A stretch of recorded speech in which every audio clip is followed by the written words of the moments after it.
Hello, in this video I'm going to show you how you can update software of your LeapFrog camera. And to do this we have to click right here on this icon, and then we have to go to the settings. Next, then we have to scroll down for these three dots, and right now we have to select software update. Click OK, and then you will probably wait for a couple of the seconds to get information about the software. And you have to click OK. Of course, you have to be connected to the Wi-Fi network. If you don't know how to do this, you can also find this tutorial on our YouTube channel. So click OK, and right now we have to wait until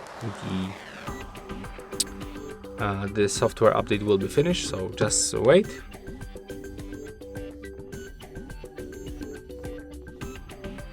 Okay, and as you can see right now we've got the information that the update is finished, so we can click OK.